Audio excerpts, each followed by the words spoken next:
Hi good morning. இது SP channel. நான் உங்கள் இணைய தோழி வசந்தி ரவி. இன்றைக்கி வந்து நம்ம வீட்டில் என்ன சமையல்ங்கிறது தான் இந்த வீடியோவில் பார்க்க போகிறோம். வாங்க பார்க்கலாம்.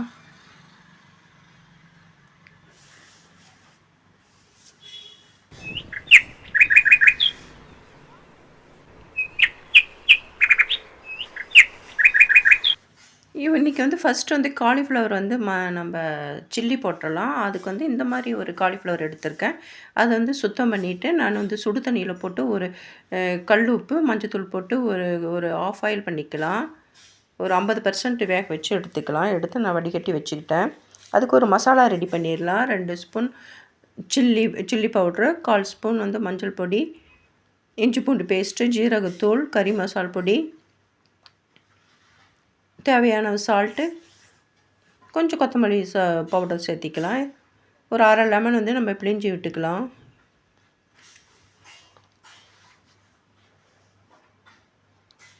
இதை எல்லாமே நல்லா பிசைஞ்சிக்கலாம். நம்ம தண்ணி விடாத பிசைஞ்சிக்கணும். ஆல்ரெடி வந்து காலிஃப்ளவரில் தண்ணி இருக்கிறதுனால நம்ம தண்ணி விடாத இந்த மாதிரி எல்லாத்தையுமே கலந்து வச்சுக்கலாம். உப்பை வந்து நம்ம ஃபில்ட்ரு பண்ணி வச்சுருக்கேன். அந்த காலிஃப்ளவர் பாருங்க சுட சுட இருக்குது. கையே வைக்க முடியல, அந்தளவுக்கு சூடாக இருக்குது. ரொம்ப சூடாக இருக்குது. இது வந்து நான் அழுத்தம் கொடுத்து நல்லா பிசைஞ்சிக்கணும். அப்போ தான் அந்த மசாலாவெலாம் காலிஃப்ளவரும் நல்லா இறங்கி நல்லாயிருக்கும் டேஸ்ட்டு. கொதிக்க கொதிக்க இருக்குதுங்க.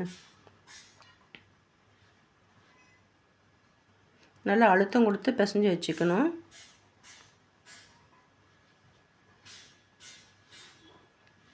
நல்லா பிசைஞ்சாச்சு. இது ஒரு மூடி போட்டு ஒரு அரை மணி நேரம் ஊறட்டும். அதுக்கு பின்னாடி நம்ம வந்து பாவக்காய் புளிக்குழம்பு தான் வைக்க போகிறோம். அது 1/4 கிலோ பாவக்காய் எடுத்து இந்த மாதிரி கழுவிட்டு இந்த மாதிரி கட் பண்ணி விதையெல்லாம் எடுத்துகிட்டு கட் பண்ணி வச்சுருக்கேன். இந்த பாவக்காய் வந்து கசக்காமல் இருக்கிறதுக்காக நான் அரிசி கழுவுற தண்ணி தான் யூஸ் பண்ண போகிறேன். பாவக்காய் மூழ்கிற அளவுக்கு அரிசி கழுவுற தண்ணியை ஊற்றி மூடி வைக்க போகிறேன். கல்லுப்பு போட்டு ஒரு அரை மணி நேரம் அப்படியே இருக்கட்டும். அந்த கசப்பெல்லாம் அந்த அரிசி கழுவுற தண்ணி எடுத்துரும். 2 டைம் இந்த மாதிரி அலசி எடுத்தாமே ஓரளவுக்கு வந்து பாவக்காய் கசப்பெல்லாம் போயிடும். நல்லா பிசைஞ்சு விட்டு ஒரு அரை மணி நேரம் அப்படியே வச்சிடலாம். பாருங்கள், அரை மணி நேரம் ஆச்சு. ஒரு பேன் வச்சு நான் ஆயில் ஊற்றிக்கிறேன்.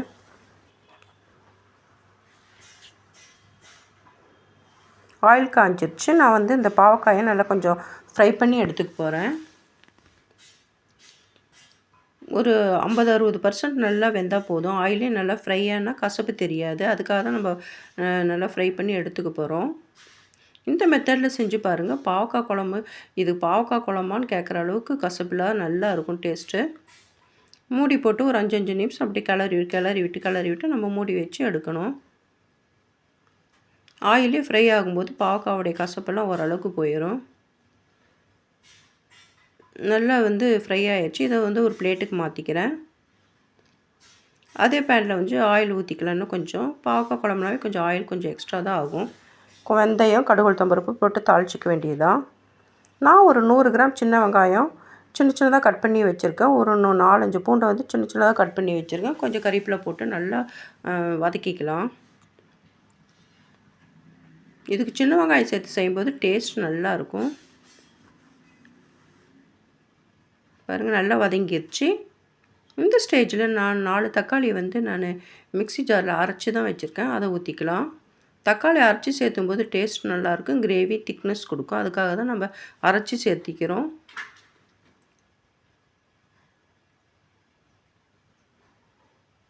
நல்லா கலந்து விட்டுக்கணும்.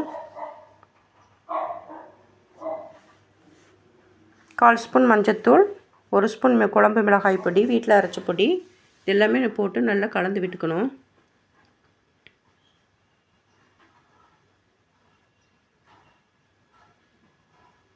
இந்த பச்சை வாசனைலாம் போகணும். உப்பு வந்து வதக்கி வச்சுருக்க பாவக்காய் இதோடு சேர்த்திக்கலாம். பாவக்காயோட இந்த மசாலாலாம் நல்லா கலந்து வரணும். அப்போ தான் நல்லாயிருக்கும் குழம்பு. கசப்பும் தெரியாது.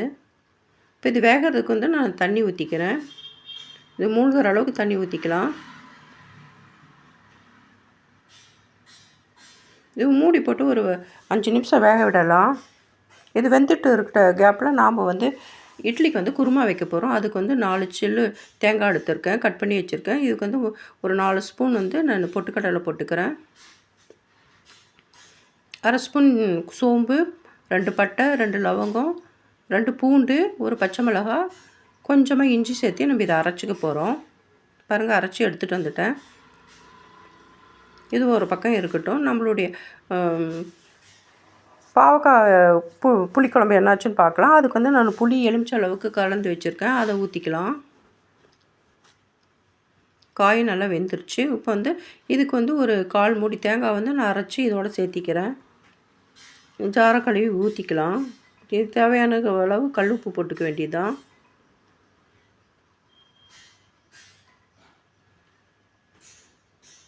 இதுக்கு வந்து நான் ஒரு ஸ்பூன் அளவுக்கு வந்து வெல்லத்தை பொடி பண்ணி போட்டுக்கிறேன். வெல்லத்தை சேர்த்தும்போது ரொம்பவே டேஸ்ட் நல்லாயிருக்கும். இதுக்கு வந்து நல்லா கொதிச்சிருச்சு. 1 ஸ்பூன் அளவுக்கு வத்தக்குழம்பு பொடி சேர்த்திக்கிறேன். வத்தக்குழம்பு பொடி சேர்த்தும்போது ரொம்ப டேஸ்ட் அட்டகாசமாக இருக்கும்.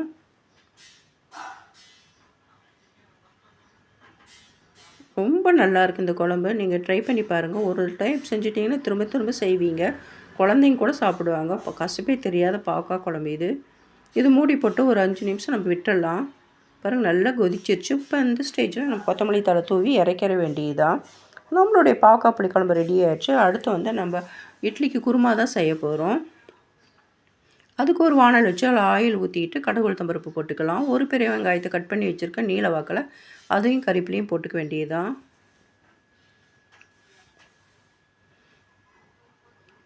இதுக்கு வந்து ஒரு 4 தக்காளி, மீடியம் சைஸ் தக்காளி நீல வாக்கில் கட் பண்ணி வச்சுருக்கேன். அதையும் போட்டுக்கலாம். ஆயிலே நல்லா வேகணும். இது வேகிறதுக்காக கொஞ்சமாக சால்ட்டு சேர்த்திக்கிறேன்.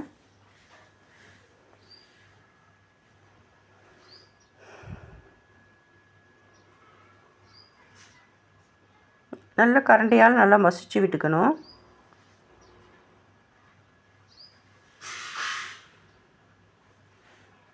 கொஞ்சம் உப்பு போட்டுக்கலாம். பாருங்கள், கரண்டியால் நல்லா மசிச்சு விட்டால் நல்லா குழம்பு நல்லாயிருக்கும். பாருங்கள், 1/4 ஸ்பூன் மஞ்சள்தூள் போட்டுக்கலாம். ஒரு 1/4 ஸ்பூன் மிளகாத்தூள் போட்டுக்கலாம். குழம்பு மிளகாய் பொடி தான். ஆல்ரெடி நம்ம பச்சை மிளகாய் போட்டு அரைச்சிருக்கனால நம்ம காரம் பார்த்து போட்டுக்க வேணும். இப்போ வந்து அரைச்ச வந்து பொட்டுக்கடலை தேங்காய் விழுது இதோட சேர்த்திக்கலாம். நாம் இஞ்சி பூண்டு தனியாக போடலை, இதுலேயே சேர்த்து அரைச்சிருக்கனால இது தனியாக போட வேண்டிய தேவையில்லை. இது தேவையான அளவு கல் உப்பு போட்டு நல்லா கலந்து விட்டுக்கணும். தேவையான அளவு தண்ணி ஊற்றிக்கலாம். நம்மளுடைய இட்லி குருமா ரெடி ஆகிடுச்சு பாருங்கள். மணக்க ரெடியாக இருக்குது. இது கொஞ்சம் கொத்தமல்லி தூவி இறக்கிற வேண்டியதுதான். இந்த மெத்தடில் செஞ்சு பாருங்கள். இட்லி குருமா சூப்பராக இருக்கும். இதை இறக்கி வச்சிடலாம். அடுத்து மோர் குழம்பு தான் வைக்க போகிறோம். இந்த மோர் குழம்பு ரொம்ப சிம்பிளாக இருக்குது. இதுக்கு காய் எதுவும் தேவையில்லை. நம்ம அரைச்சியும் எதுவும் விட வேண்டாம். டக்குன்னு செஞ்சிடலாம். ரொம்ப டேஸ்ட் வேறு லெவலில் இருக்கும். சிம்பிளான இந்த மோர் குழம்பு எப்படி செய்யலாங்கிறத பார்க்கலாம். அதுக்கு ஒரு பாத்திரம் வச்சு ஆயில் ஊற்றி ஜீரகம் போட்டு தாளிச்சிக்கிறேன். ஒரு பெரிய வெங்காயத்தை நீல வாக்கில் கட் பண்ணி போட்டுக்கலாம். ஒரு பச்சை மிளகா போட்டுக்கலாம். கொஞ்சம் கறிவேப்பிலை போட்டுக்கலாம். இது ஓரளவுக்கு வதங்கினா போதும். 2 தக்காளி வந்து நான் நீல வாக்கில் கட் பண்ணி வச்சுருக்கேன். அதையும் சேர்த்திக்கலாம். எல்லாமே கொஞ்சம் நேரம் வதங்கட்டும். இதுக்கு வந்து 1/4 ஸ்பூன் மஞ்சத்தூள், கொஞ்சம் கல் உப்பு போட்டுக்கலாம். நல்லா வதங்கி வரட்டும். கொஞ்சம் பெருங்காயத்தூள் சேர்த்திக்கலாம். நான் ஒரு கப் அளவுக்கு வந்து தயிரை வந்து மிக்சியில் அடித்து வச்சுருக்கேன். அதையும் இதோடு ஊற்றிக்கலாம். கொஞ்சம் ஜாரை கழுவி கொஞ்சமாக தண்ணி ஊற்றிக்கலாம். தேவையான அளவு. ரொம்பவும் தண்ணி ஊற்றக்கூடாது. பாருங்கள், நம்மளுடைய மோர் குழம்பு சிம்பிளாக டக்குன்னு ரெடி ஆயிடுச்சு. ரொம்ப நேரம் இது கொதிக்க வைக்க வேண்டிய தேவையே இல்லை. ஸோ ஜஸ்ட்டு சூடானால் போதும். கொஞ்சம் கொத்தமல்லி தழை தூவி நம்மளுடைய இறக்கி வச்சிட வேண்டியதான். நம்மளுடைய மோர் குழம்பு டக்குன்னு ரெடி ஆயிடுச்சு பாருங்கள். சிம்பிளான இந்த மோர் குழம்பு அவ்வளோ ஒரு டேஸ்ட்டாக இருக்கும். நீங்களும் ட்ரை பண்ணி பாருங்கள். அடுத்து வந்து நம்ம சில்லி தான் பொரிக்க போகிறோம். Cauliflower chilli. அதுக்கு வந்து நான் கொஞ்சம் ஒரு ஸ்பூன் அளவுக்கு அரிசி மாவு, 1 ஸ்பூன் கடலை மாவு, மைதா மாவு, கார்ன்ஃப்ளவர் மாவு, கொஞ்சம் மிளகாத்தூள், பெருங்காயத்தூள், உப்பு போட்டு எல்லாம் கலந்து வச்சுருக்கேன். அதில் வந்து நம்ம இந்த காலிஃப்ளவர் துவைச்சி போட வேண்டியது தான். இதுவும் டக்குன்னு ரெடி ஆயிரும் பாருங்கள். நம்மளுடைய காலிஃப்ளவரும் ரெடி ஆயிடுச்சு பாருங்கள். கடகட கிடுகுன்னு இந்த சமையல் முடிஞ்சிருச்சு. டக்குன்னு இந்த மெத்தடு செஞ்சு பாருங்கள். எவ்வளோ டிஷ்னாலும் டக்குன்னு செஞ்சிடலாம். கொஞ்சம் கொத்தமல்லி தூவிக்கலாம்.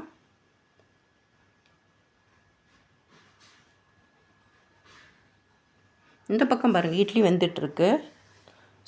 ரைஸும் பாருங்கள் ரெடி ஆயிடுச்சு. நம்மளுடைய பாவக்காய் புளிக்குழம்பு ரெடி. இட்லிக்கு வந்து குருமா ரெடி. பாருங்கள், சுட சுட இட்லியும் ரெடி ஆயிடுச்சு. Chilli ready. மோர் குழம்பு. சிம்பிளான இந்த மோர் குழம்பு அவ்வளோ ஒரு டேஸ்ட்டாக இருக்கும். நீங்களே ட்ரை பண்ணி பாருங்கள். மிளகு ரசம், கொஞ்சம் சிப்ஸு. பாருங்கள், சுட சுட இட்லியோட இந்த குருமா ஊற்றி சாப்பிட்டு பாருங்கள். டேஸ்ட்டு வேறு லெவலில் இருக்கும். நீங்களும் ட்ரை பண்ணி பாருங்கள். இந்த வீடியோ உங்களுக்கு பிடிச்சிருக்குன்னு நினைக்கிறேன். பிடிச்சிருந்தால் சப்ஸ்கிரைப் பண்ணுங்கள், லைக் பண்ணுங்கள், ஷேர் பண்ணுங்கள், கமெண்ட் பண்ணுங்கள். இன்னொரு இன்ட்ரெஸ்டிங்கான வீடியோவோட நான் உங்களை மீட் பண்ணுறேன். எதையும் ரசித்து செய்யுங்க, ருசித்து சாப்பிடுங்க. தேங்க்ஸ் ஃபார் வாட்சிங். பாய் பாய்.